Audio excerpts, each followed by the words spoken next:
Hello my dear students, एक बार फिर से आप सभी का ड्रीम क्लासेस में स्वागत है। और आज हम लोग काफ़ी इम्पॉर्टेंट क्लास को करने वाले हैं। हमारा जो टॉप 200, जी हाँ, टॉप 200 इम्पॉर्टेंट ऑब्जेक्टिव क्वेश्चन की ये चौथी क्लास है और बहुत ही मज़ेदार क्लास है। जब आपके एग्ज़ाम्स एकदम नज़दीक आ जाएंगे तो सारे क्लासेस को हम एक में करके ये एक बड़ा सा क्लास मैराथन जिसको हम बोलते हैं उस तरह से चलाएंगे, याद रखिएगा। तो जल्दी जल्दी से हमारे साथ जुड़ जाइए। जल्दी जल्दी से सभी स्टूडेंट्स हमारे साथ जुड़ जाएंगे। काफ़ी स्पेशल क्लास होने वाली है। जल्दी से लाइक कर दीजिए, नीचे शेयर का बटन है, शेयर कर दीजिए। और अगर चैनल को ड्रीम क्लासेस को सब्सक्राइब नहीं किया है तो सब्सक्राइब कर लीजिए। काफ़ी स्पेशल क्लास है। एग्ज़ाम से पहले ये क्लासेस करना, इन सभी क्लासेस को ज्वाइन करना आपके लिए बहुत इंपॉर्टेंट है, वरना बहुत पछताओगे अगर ये क्लासेस छूट गई तो। ठीक है, क्योंकि ये सभी प्रीवियस ईयर्स इंपॉर्टेंट क्वेश्चंस हैं और उम्मीद है कि इस बार की बोर्ड परीक्षा के लिए ये आपके लिए काफ़ी इंपॉर्टेंट होने वाला है। चलिए, जुड़ गए हमारे साथ सभी लोग। स्टार्ट करें। जैसा कि स्क्रीन के ऊपर शो कर रहा है हमारे क्वेश्चंस, और बहुत इंपॉर्टेंट क्वेश्चंस आपके स्क्रीन के ऊपर ये शो कर रहा है। ओके डियर, चलिए। तो 3 क्लास हो चुकी है। चौथा क्लास क्वेश्चन नंबर 52 से हम शुरू करते हैं। और स्क्रीन के ऊपर ये रहा कि तप्त तार एमीटर मापता है प्रत्यावर्ती धारा के किसको। ये 2016 में पूछा गया सवाल है। जल्दी जल्दी से, ये 2016 में पूछा गया सवाल है। जल्दी जल्दी से इस क्वेश्चन का आंसर दीजिए कि तप्त तार एमीटर जो है वो मापता है प्रत्यावर्ती धारा के किसको। उच्चतम मान को, औसत मान को, मूल्य औसत वर्ग मान को, एंड नन ऑफ दीज।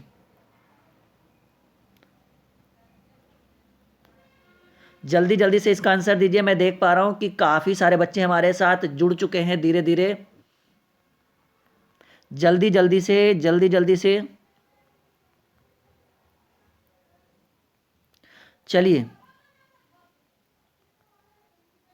जल्दी जल्दी से हमारे साथ जुड़िए। मैं देख पा रहा हूं कि काफी सारे बच्चे हमारे साथ जुड़ चुके हैं।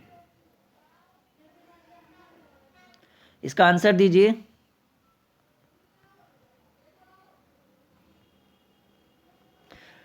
तप्त तार एमीटर मापता है प्रत्यावर्ती धारा के किस मान को। उच्चतम मान को, औसत मान को, मूल्य औसत वर्ग मान को, नन ऑफ दी। 4 विकल्प स्क्रीन के ऊपर शो कर रहा है।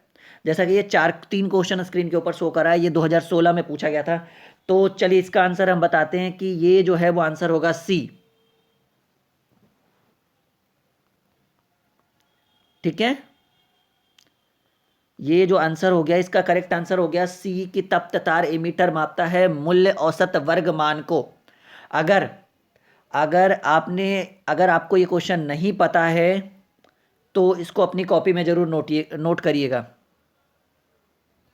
जल्दी से, जल्दी से इस क्वेश्चन को कॉपी में नोट करिए। क्वेश्चन नंबर 53 की ओर चलते हैं हम लोग। जैसा कि स्क्रीन के ऊपर शो कर रहा है कि एक उभयोत्तल लेंस जिसमें म्यू की जो वैल्यू है वो 1.5 है, कि प्रत्येक तल की वक्रता त्रिज्या अगर 20 सेंटीमीटर हो तो लेंस की क्षमता कितने डायोप्टर होगी। ये 2012 में पूछा गया क्वेश्चन है। बहुत इंपॉर्टेंट क्वेश्चन है कि एक उभयोत्तल लेंस म्यू जो है वो 1.5 है, जिसके प्रत्येक तल की त्रिज्या अगर 20 सेंटीमीटर है तो लेंस की क्षमता, कैपेसिटी कितनी होगी। बहुत मज़ेदार क्वेश्चन है आपके एग्जाम के लिए ये। जल्दी से आंसर दीजिए। मैं देख पा रहा हूँ काफ़ी सारे बच्चे हैं। ये थोड़ा सा न्यूमेरिकल आ गया है। जल्दी जल्दी से इसके आंसर दीजिए। बहुत मज़ेदार क्वेश्चन है। चलिए, तो क्वेश्चन नंबर 53 करेक्ट आंसर, 53, हाँ, करेक्ट आंसर जो होगा वो 5 डायोप्टर होगा जी। 53 का 5 आंसर, 5 डायोप्टर जो होगी। एक उभयोत्तल लेंस जिसमें म्यू का मान 1.5 है, प्रत्येक तल की वक्रता त्रिज्या अगर 20 सेंटीमीटर हो तो लेंस की जो क्षमता होगी 5 डायोप्टर होगी। क्वेश्चन नंबर 54 बहुत इंपॉर्टेंट क्वेश्चन है। FAX, फैक्स का फॉर्मूला, फैक्स का फुल फॉर्म आपसे पूछ रहा है जी।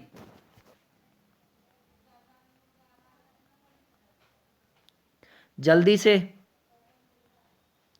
जल्दी से बताओ, जल्दी से बताओ कि फैक्स का फुल फॉर्म क्या होगा। Full access transmission, facsimile telegraphy, या फैक्चुअल ऑटो एक्सेल, या फीड ऑटो एक्सचेंज। चार विकल्प आपके स्क्रीन के ऊपर हैं।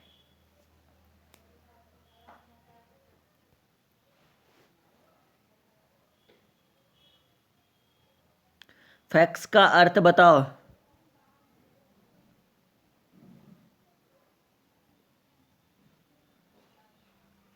फैक्स का जो अर्थ होगा वो क्या होगा, जल्दी जल्दी से इसके आंसर दीजिए।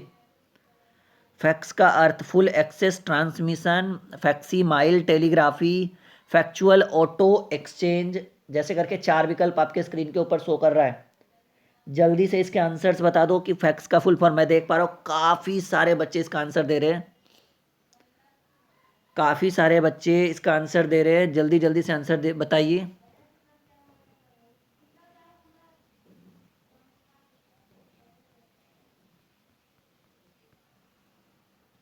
मैं देख पा रहा हूँ इसका आंसर काफ़ी हाई लेवल पर इसका आंसर आ रहा है कि सर इसका जो राइट आंसर होगा वो बी होगा। बिल्कुल सही आंसर है, facsimile telegraphy is the right answer.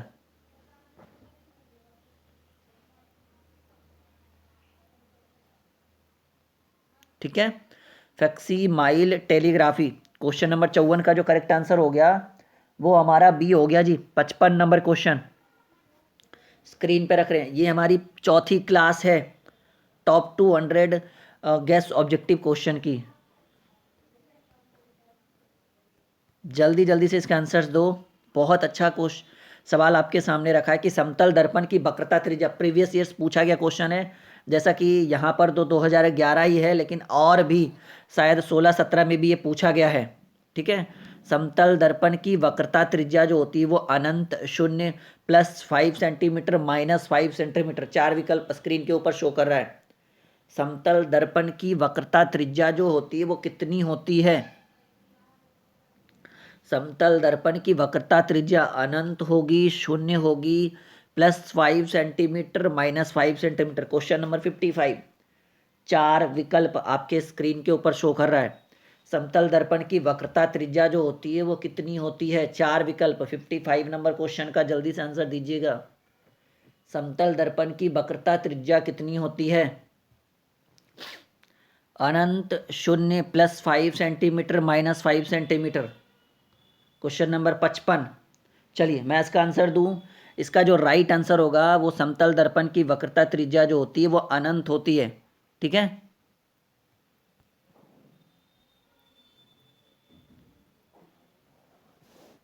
Question number 55 का जो पहला आंसर होगा जी, समतल दर्पण की वक्रता त्रिज्या कितनी होती है।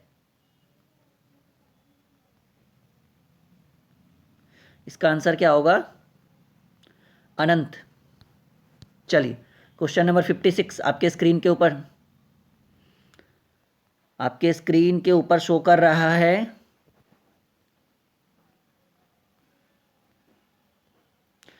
कि पतली झिल्ली को रंगीन दिखने का सबसे प्रमुख कारण क्या है। ये 2017 में पूछा गया क्वेश्चन है। पतली झिल्ली के रंगीन दिखने का सबसे प्रमुख कारण।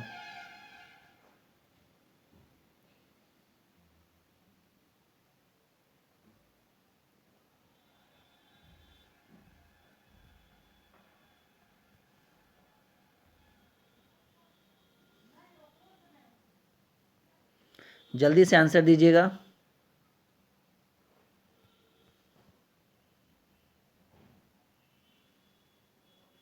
पतली झिल्ली के रंगीन दिखने का सबसे प्रमुख कारण, क्वेश्चन नंबर 56 स्क्रीन के ऊपर शो कर रहा है। पतली झिल्ली के रंगीन दिखने का सबसे प्रमुख कारण व्यतिकरण, प्रकीर्णन, विवर्तन, ध्रुवन। चार विकल्प आपके स्क्रीन के ऊपर शो कर रहा है। जल्दी जल्दी से इसका आंसर दीजिएगा। पतली झिल्ली के रंगीन दिखने का सबसे प्रमुख कारण। चलिए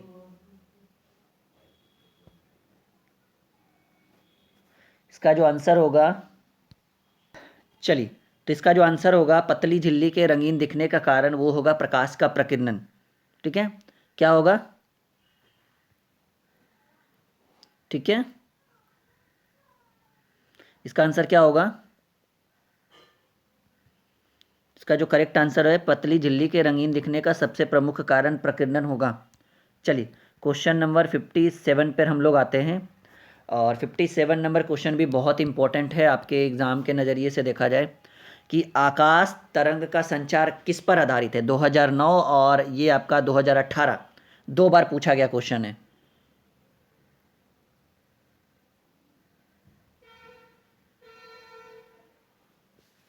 आकाश तरंग का संचार आधारित है आयन मंडल द्वारा परावर्तन पर, आयन मंडल द्वारा अवशोषण पर, आयन मंडल से संचरण पर,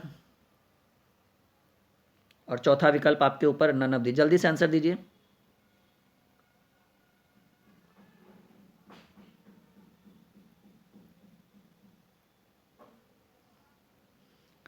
जल्दी जल्दी से इसका आंसर दीजिए। मैं देख पा रहा हूँ काफ़ी सारे बच्चे एक्टिव हो चुके हैं और आंसर काफ़ी फास्ट फास्ट दे रहे हैं। जल्दी से आंसर दीजिए। आकाश तरंग का संचार आधारित है आयन मंडल द्वारा परावर्तन, अवशोषण, संचरण या नन ऑफ दी। चार विकल्प आपके स्क्रीन के ऊपर शो कर रहा है। क्वेश्चन नंबर 57, जल्दी से आंसर दीजिएगा कि से 57 नंबर का जो करेक्ट आंसर क्या होगा। तो जो 57 का जो करेक्ट आंसर है कि आकाश तरंग का संचार आधारित है, उसका जो आंसर होगा वो होगा आयन मंडल द्वारा, चलिए जल्दी से आंसर दीजिए, आयन मंडल द्वारा परावर्तन पर।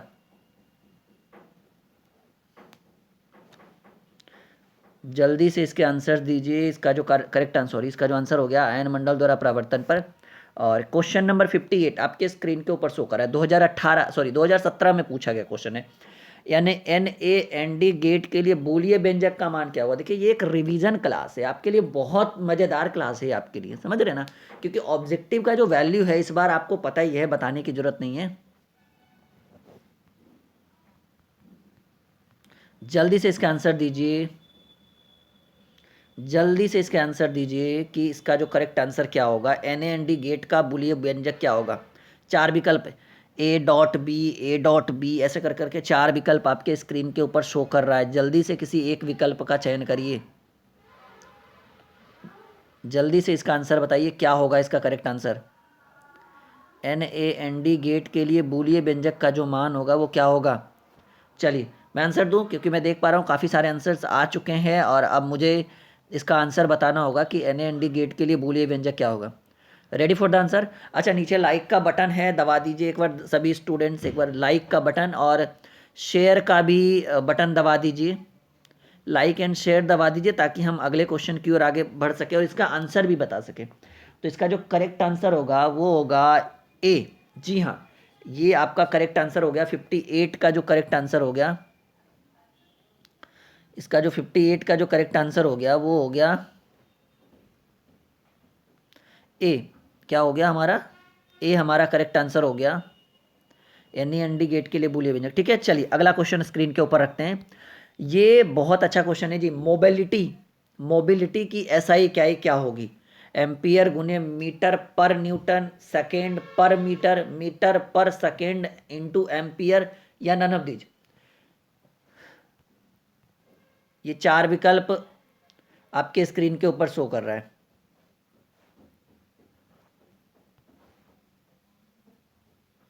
चार विकल्प आपके स्क्रीन के ऊपर शो कर रहा है। मोबिलिटी की SI इकाई क्या होगी। बहुत अच्छा सवाल है आपके लिए। चार विकल्प आपके स्क्रीन के ऊपर शो कर रहा है। बहुत अच्छा सवाल है ये आपके लिए कि मोबिलिटी की SI इकाई जो होगी वो क्या होगी। जल्दी से बताइए क्या आंसर होगा। चार विकल्प आपके स्क्रीन के ऊपर शो कर रहा है। अगर आपको किसी भी तरह का नोट्स चाहिए तो आप यहाँ पे संपर्क कर सकते हैं। ठीक है, ये हमारा व्हाट्सअप नंबर है, कॉल व्हाट्सअप दोनों कर सकते हैं। 9, 10th 11 12th कॉम्पिटिटिव एग्ज़ाम किसी भी तरह का नोट्स चाहिए आप हमारे टीम को संपर्क कर सकते हैं, क्योंकि इस बार जो है वो आपके banking, SSC, railway, defence line के भी क्लासेस स्टार्ट हो रहे हैं। जैसे ही आपका बोर्ड का एग्ज़ाम खत्म होगा ना, आपकी क्लासेस शुरू हो जाएगी। ओके डियर स्टूडेंट्स, चलिए अगले क्वेश्चन की ओर हम लोग एंट्री करते हैं। अगला जो क्वेश्चन है इसका आंसर पहले मैं कर दूं, सॉरी। इसका जो आंसर होगा 59 का तो 59 का जो करेक्ट आंसर होगा वो ए होगा, एम्पियर मीटर पर न्यूटन। एम्पियर मीटर पर न्यूटन, एम्पियर मीटर पर न्यूटन। चलिए 59 का जो करेक्ट आंसर होगा, मोबिलिटी की एसआई इकाई एम्पियर मीटर पर न्यूटन होगा। क्लियर है। क्वेश्चन नंबर 60 हम आपके स्क्रीन के ऊपर रख रहे हैं। डायोड का उपयोग करते हैं किस रूप में? एक प्रवर्धक की भांति, दोलित्र की भांति, दिष्टकारी की भांति या मॉड्यूलेटर की भांति? जल्दी से इसका आंसर बताइए, जल्दी से इसके आंसर्स बताइए, क्या होगा इसका आंसर? जल्दी से इसका आंसर बताइए कि डायोड का जो उपयोग करते हैं वो किस रूप से करते हैं? प्रवर्धक की भांति, दोलित्र की भांति या दिष्टकारी की भांति या मॉड्यूलेटर की भांति? 4 विकल्प, क्वेश्चन नंबर 60।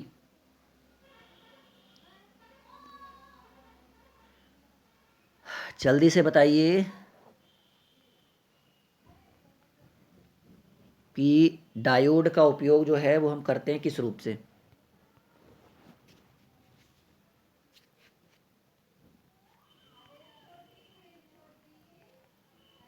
जल्दी से इसका आंसर बताइएगा। चलिए मैं देख पा रहा हूँ काफ़ी सारे आंसर आ चुके हैं। मुझे इसका आंसर देना है कि डायोड का उपयोग जो है एक दिष्टकारी की भांति किया जाता है। ठीक है, डायोड का उपयोग जो है एक दिष्टकारी की भांति। तो हो गया इसका आंसर। 60 का जो करेक्ट आंसर होगा वो क्या होगा? वो हमारा सी होगा। 60 का जो करेक्ट आंसर होगा वो एक दिष्टकारी के रूप में किया जाता है। जल्दी से समझ में आ रहा है? इसके आंसर हो गए। अब आप लोग अब 61 नंबर क्वेश्चन आते हैं। पी प्रकार के अर्धचालक में आवेश वाहक कौन होता है? Electron, Bieber, proton, neutron? जल्दी से इसके आंसर दीजिए, क्या होगा?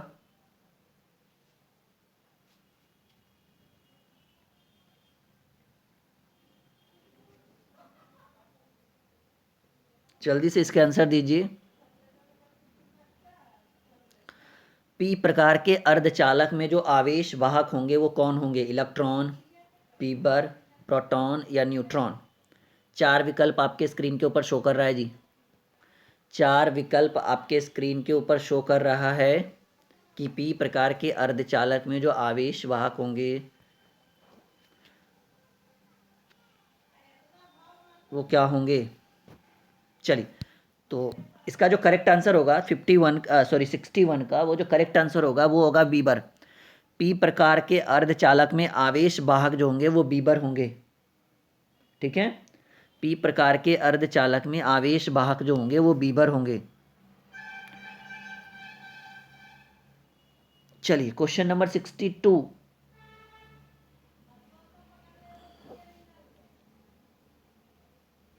जल्दी से आंसर बताओ। क्वेश्चन है, इनमें से कौन आवेश रहित है? बहुत अच्छा क्वेश्चन आपके स्क्रीन के ऊपर रखा गया है।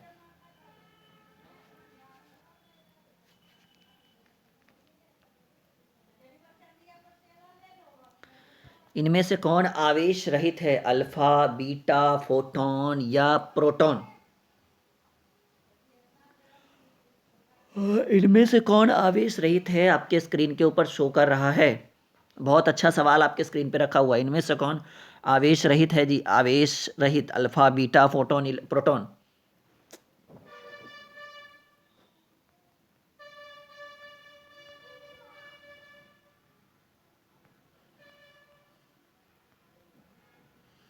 जल्दी से बताइए। तो क्वेश्चन नंबर 62 का जो करेक्ट आंसर होगा, इनमें से कौन आवेश रहित है? मैं देख पा रहा हूँ काफ़ी सारे आंसर्स आ चुके हैं और ये जो इसका करेक्ट आंसर होगा वो सी होगा, फोटॉन कण। ठीक है, फोटॉन कण ये जो आपका क्या होगा? आवेश रहित होगा।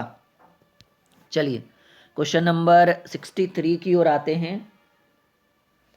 कह रहा है दशमलव अंक पद्धति की संख्या 27 की द्विआधारी पद्धति में समतुल्य संख्या क्या है?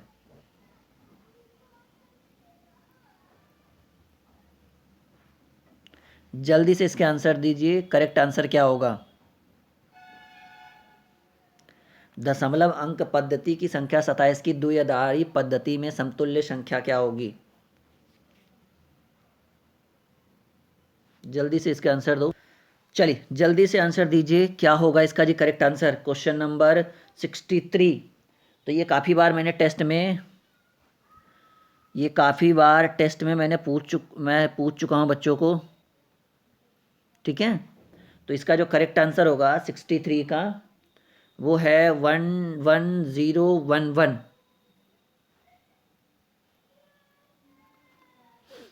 11011 यानी 63 का जो करेक्ट आंसर वो है वो ए होगा। अब हम लोग 64 की ओर आते हैं और अगला क्वेश्चन भी बहुत इंपॉर्टेंट है। NOR, वो पहले NAND गेट था, ये NOR गेट के लिए बूलियन व्यंजक बताना है। ये 2016 में, यहाँ देखिए 2016 में पूछा गया सवाल है। ठीक है,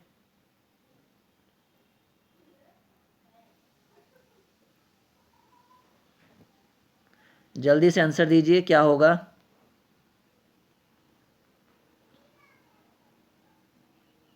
जल्दी से इसके आंसर दीजिए क्या होगा। NOR गेट के लिए बूलियन व्यंजक क्या होगा राइट आंसर। NOR गेट के लिए बूलियन व्यंजक, तो जो 64 का जो करेक्ट आंसर होगा, ये भी उतना हाईलाइटेड क्वेश्चन है, मतलब आई मीन हाईलाइटेड है, सॉरी। ये 64 का जो करेक्ट आंसर जो होगा वो डी होगा। जल्दी से बताइए, अगला क्वेश्चन मैं आपके सामने रखूं। तो अगला क्वेश्चन 64 का जो करेक्ट आंसर है वो हमारा डी हो गया। सबसे इम्पॉर्टेंट क्वेश्चनों में से एक हम आपके स्क्रीन पे रख चुके हैं कि वातावरण में किस सतह से रेडियो रेंज परावर्तित होती है। 2018 में पूछा गया क्वेश्चन है। वातावरण में किस सतह से रेडियो रेंज जो है वो परावर्तित होती है। आइनोस्फेयर से, मेजोस्फेयर से, क्रोमोस्फेयर से या ननब्दिज। वातावरण में किस सतह से रेडियो वेव परावर्तित होती है। 4 विकल्प स्क्रीन के ऊपर रखा हुआ है, क्या होगा करेक्ट आंसर, जल्दी से बताइएगा।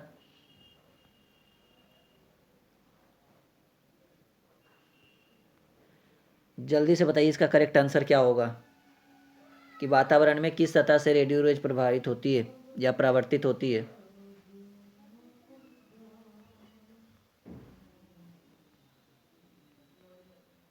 चलिए, तो क्वेश्चन नंबर 65 का जो करेक्ट आंसर होगा वो होगा आइनोस्फेयर से। जी हाँ, बहुत हाईलाइटेड क्वेश्चनों में से एक है आपका कि वातावरण में किस सतह से रेडियो रेंज परावर्तित होती है। तो करेक्ट आंसर जो होगा वो आइनोस्फेयर होगा। बहुत इंपॉर्टेंट क्वेश्चन है, इसको VVI करिएगा अपनी कॉपी में लिख कर। चलिए, अगला क्वेश्चन 66 कि किसी वस्तु पर आवेश की न्यूनतम मात्रा कम नहीं हो सकती है। ठीक है, किसी वस्तु पर आवेश की जो न्यूनतम मात्रा है कम नहीं हो सकती। किससे कम नहीं हो सकती है।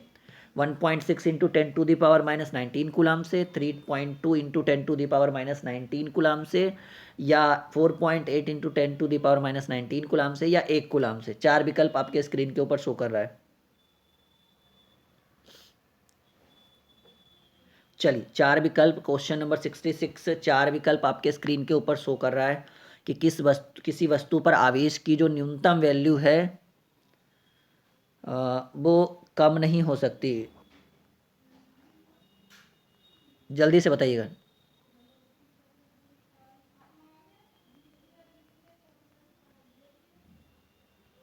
चलिए आंसर दे।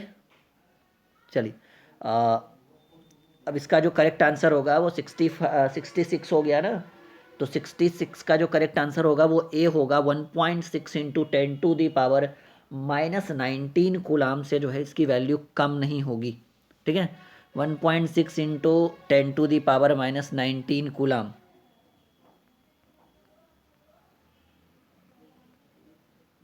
अगला क्वेश्चन आपके स्क्रीन के पर रखते हैं। राशि 1/4 पाई इप्सिलॉन नोट का मान ज्ञात करना है जी। ये आपको इसकी वैल्यू फाइंड आउट करनी है। 1/4 पाई इप्सिलॉन नोट। ठीक है, इसकी वैल्यू क्या होगी आपको बताना है। 1/4 पाई इप्सिलॉन नोट की जो वैल्यू है वो क्या होगी, जल्दी से बताइएगा।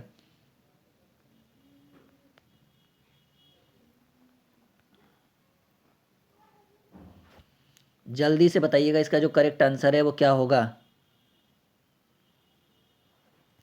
जल्दी से बताइएगा, ये बहुत अच्छा सवाल है। 1/4 पाई इप्सिलॉन नोट की वैल्यू, 4 पाई इप्सिलॉन नोट नहीं, 1/4 1/4πε0 की वैल्यू क्या होगी? तो क्वेश्चन नंबर 67 4 विकल्प स्क्रीन के ऊपर शो कर रहा है। ठीक है,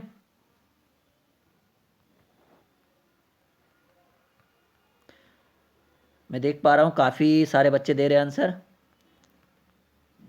ठीक है, चलिए, तो इसका जो करेक्ट आंसर होगा वो 67 का जो करेक्ट आंसर होगा वो ये ए नंबर होगा, 9 × 10⁻⁴ न्यूटन मीटर स्क्वायर पर कूलम स्क्वायर, या कूलम इनवर्स 2 कह सकते हैं। ठीक है, ये आपका जो हो गया वो 9 × 10⁻⁹। बहुत अच्छा सवाल था ये। अब आपके सामने क्वेश्चन नंबर 68 रख रहे हैं, स्क्रीन के ऊपर दिख रहा होगा।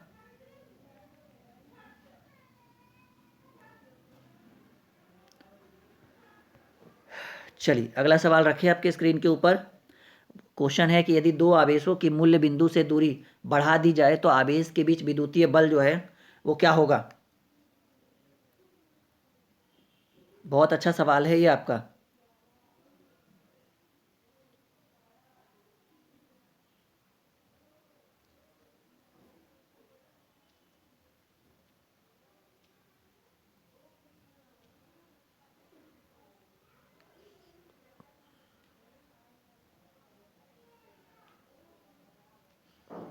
चलिए, इसका जो करेक्ट आंसर होगा क्या होगा, जल्दी से बताइएगा सभी स्टूडेंट्स, क्या होगा इसका आंसर?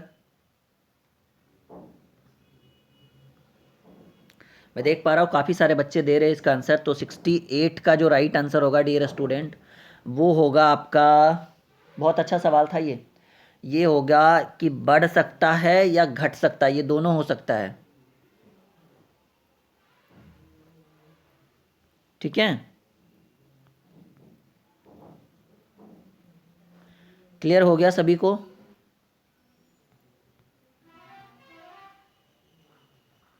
तो ये क्वेश्चन 68 का जो था वो आंसर होगा बढ़ भी सकता है घट भी सकता है, कि किसी यदि दो आवेशों के मूल बिंदु से दूरी जो है बढ़ा दी जाए तो आवेश के बीच का जो विद्युतीय बल है वो बढ़ भी सकता है घट भी सकता है।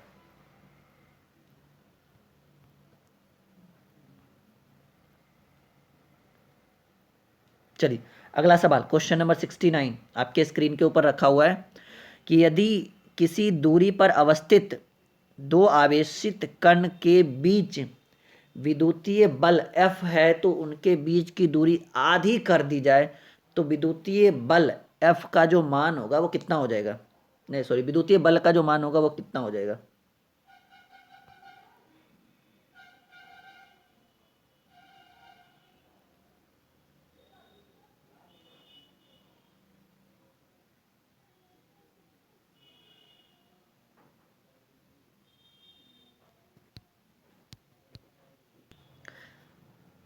चलिए, जल्दी से इसका आंसर बताइए। तो क्वेश्चन नंबर 69 का जो करेक्ट आंसर होगा माय डियर स्टूडेंट, वो हो जाएगा आपका 69 का करेक्ट आंसर होगा 4 4F हो जाएगा। क्या होगा? 4F हो जाएगा इसका करेक्ट आंसर। कि यदि किसी दूरी पर अवस्थित दो आवेशों के कण के बीच का जो विद्युतीय बल F है तो इनके बीच की दूरी आधी कर दी जाए तो विद्युतीय बल F जो होगा वो 4 गुना यानी 4F हो जाएगा। और क्वेश्चन नंबर 70 एक फिगर आपके स्क्रीन के ऊपर दिख रहा है, कह रहा है दिए गए चित्र में यदि आवेश Q पर कुल प्रभावी बल जो है वो फोर्स है अगर 0 हो तो capital Q by small q का जो वैल्यू होगा वो कितना होगा? √2, 2√2, 1/2√2 या 1/√2। ड्रीम क्लासेस का लर्निंग ऐप इंस्टॉल कर दीजिए प्ले स्टोर से, काफ़ी बढ़िया रहेगा आपके लिए और बहुत बेहतर होगा आपके एग्ज़ाम के लिए। वहाँ पे अगर आपका कोई भाई, आपका कोई बहन या आपका कोई दोस्त अगले साल एग्ज़ाम देगा, क्योंकि अब तो पेपर आ गया है, अगले साल कोई एग्ज़ाम देगा तो वो क्लास ज्वाइन कर सकता है। कंप्लीट कोर्स वहाँ पे आ चुका है ड्रीम क्लासेस के लर्निंग ऐप के ऊपर। ऐप को इंस्टॉल करिए, साइन इन करिए, स्टोर पे जाइए, स्टोर पे जाने के बाद जो कोर्स आपके लिए बेनिफिशियल हो वो उस कोर्स को आप खरीदिए, परचेज़ करिए, खुद से भी परचेज़ कर सकते हैं। नीचे बाई नाउ पर क्लिक करके आप आराम से उसको कर सकते हैं। ठीक है, तो दिए गए चित्र में यदि आवेश Q पर कुल प्रभावी बल 0 हो तो capital Q by small q का जो वैल्यू होगा, क्वेश्चन नंबर 70 का जो करेक्ट आंसर होगा वो हमारा बी होगा 2√2। किसी भी प्रकार की दिक्कतें आएँ तो आप हमें व्हाट्सअप कॉल कर सकते हैं, वीडियो के नीचे कभी ना कभी कंटिन्यू हमारे हेल्पलाइन नंबर 6200 733858 कंटिन्यू चलते रहता है, तो उस पर आप कांटेक्ट कर सकते हैं। तो आज का क्लास यहीं पे रहने देते हैं। उम्मीद है कि काफ़ी समझ में आएगा। जब आपके सारे लेक्चर्स हो जाएंगे ना तो सभी को एक साथ इंक्लूड कर देंगे एग्ज़ाम के टाइम। ठीक है, बाय बाय, टेक केयर।